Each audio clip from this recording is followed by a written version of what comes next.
Jordan, thank you so much for hopping on the call and meeting with me today. I look forward to seeing whether or not we have you added as a member of our call center team. Yeah, sure. Thank you, Jordan, for the opportunity. First off, can you tell me about your experience as a customer support virtual assistant working in a call center? I've been in the virtual call center industry for 9 years. I started as a customer service agent / booking agent for an airline account in the US. After that, I also worked as billing and sales representative for one of the biggest telco account in the US. Can you tell me specifically about a time when there were major issues, either a flight situation or as the account manager, and you didn't have all of the answers for how to respond to customers? How did you approach that sort of situation? It really happens all the time, and it's normal, especially if the products and policies are changing from time to time. Normally, what I do is if I don't know the answer, I try to make sure first that I exhaust all the resources that I have. I check the product updates, policy updates, and if in case I still don't have the answer, I also ask some assistance from my colleague, because sometimes your colleague already knows those type of concerns. They have already handled those type of calls, and if in case they don't know the answer, then that's the time that I seek assistance to my supervisor or subject matter expert. That way, they can also guide me regarding what the process and how we can resolve the issue. I also make sure to take note of the things that I learned from the particular call, so that next time if I receive that type of concern, it would be easier for me to resolve the issue. How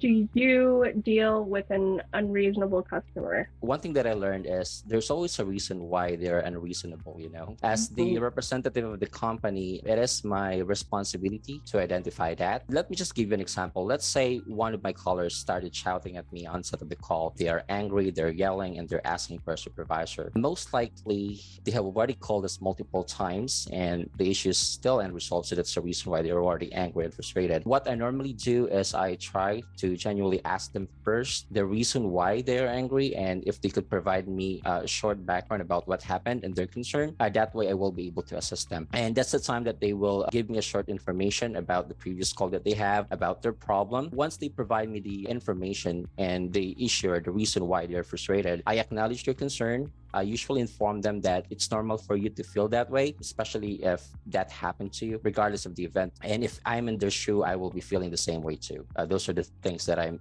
telling to them, which it should really come to a place of someone who wants to genuinely help. Because if you're just spelling those words as part of the script, then the customer on the other line would definitely feel that. You should try to genuinely help them. Once they feel that and we're able to discuss the problem, resolve the issue, I usually provide them a short recap as well about the call that happened and also about the things that we did to resolve the problem. That way, I can ensure that all the issues have been addressed before we finish the call. Finally, can you give me 4 vital skills that an excellent customer support virtual assistant should have? Number 1 in the list would be communication skills, because you'll be speaking with a lot of people over the phone.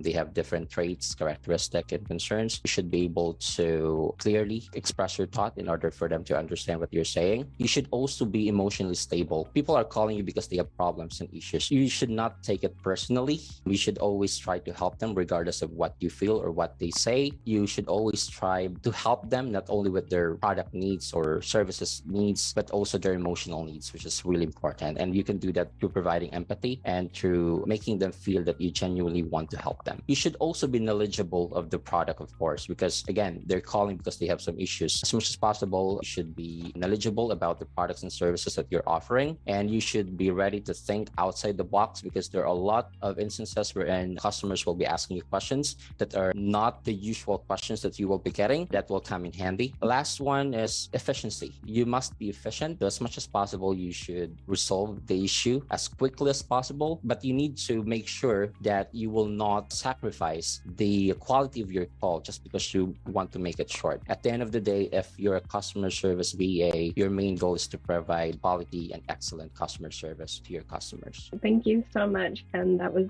fantastic meeting you. I super appreciate you taking the time out here, and we will get back to you shortly. Yeah, sure. Really appreciate your time as well, Jordan, and talk to you soon. Thank you.